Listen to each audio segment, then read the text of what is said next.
Hello, and welcome to 5 Minute Math. Today we are looking at the TEKS tool number line. We are focusing on solving problems related to TEKS 5.2c, and we will solve it in 5 minutes or less. If you haven't done so already, please go ahead and take a moment to pause the video, work this problem out on your own, unpause it, and we will look at our answers together. So we've got this number, 83 and 472 thousandths. We need to round it to two different spots, to the tenths and to the hundredths. So let's look at the tenths first. All right, so 83, 472 thousandths. When we're going to the tenths place, means we're looking right at that 4. That's the tenths place. And it's the digit to the right that's going to tell us what's happening. So what we can do is we can actually drop that 2.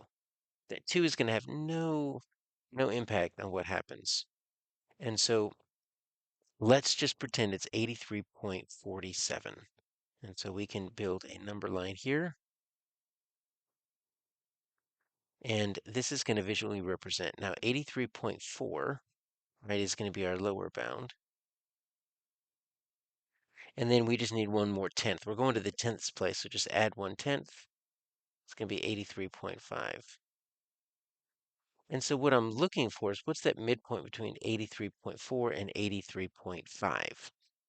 Well, since we need the hundredths place, that 7 is going to possibly change the 4. Let's go ahead and make these go to the hundredths place. Add a 0. So 83.40, 83.50. So that makes it a little bit easier to see that my midpoint is 83.45 because 45 is in between 40 and 50.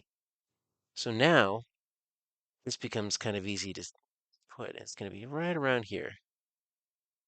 83.47 is going to go there, which means it's going to round up to 83.50. Now, we don't necessarily need that 0, so we can just call it 83 and 5/10 or 83.5.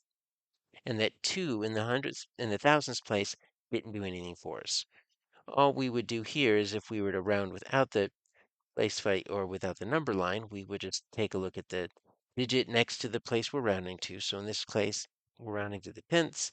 That hundredths is 5 or more, which means we're going to add 1, and this 4 becomes a 5, and that becomes a 0.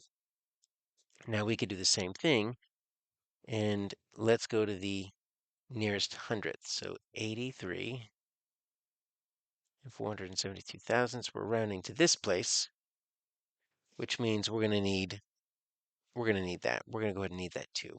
So let's build our number line again to visually represent what's going on before we use the algorithm. Now, we need 83.47. That's the lower bound. That's what they give us. And then we're going to the nearest hundredth. Let's add one more hundredth, 83.48.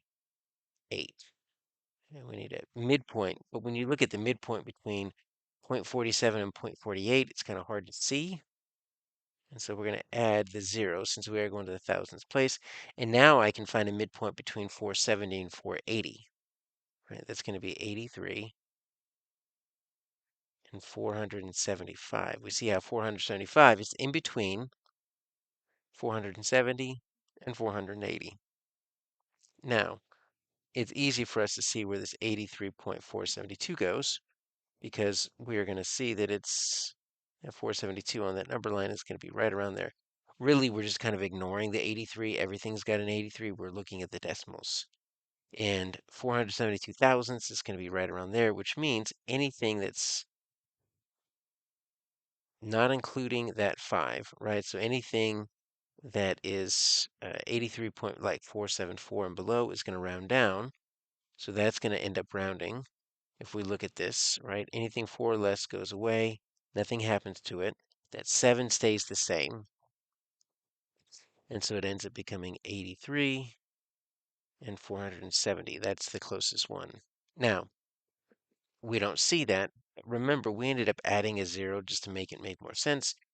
We don't need a 0 after decimal, so it's actually 83 and 47 hundredths. That matches because we are going to the nearest hundredths. So our second answer is going to be right here, 83.47 or 83 and 47 hundredths.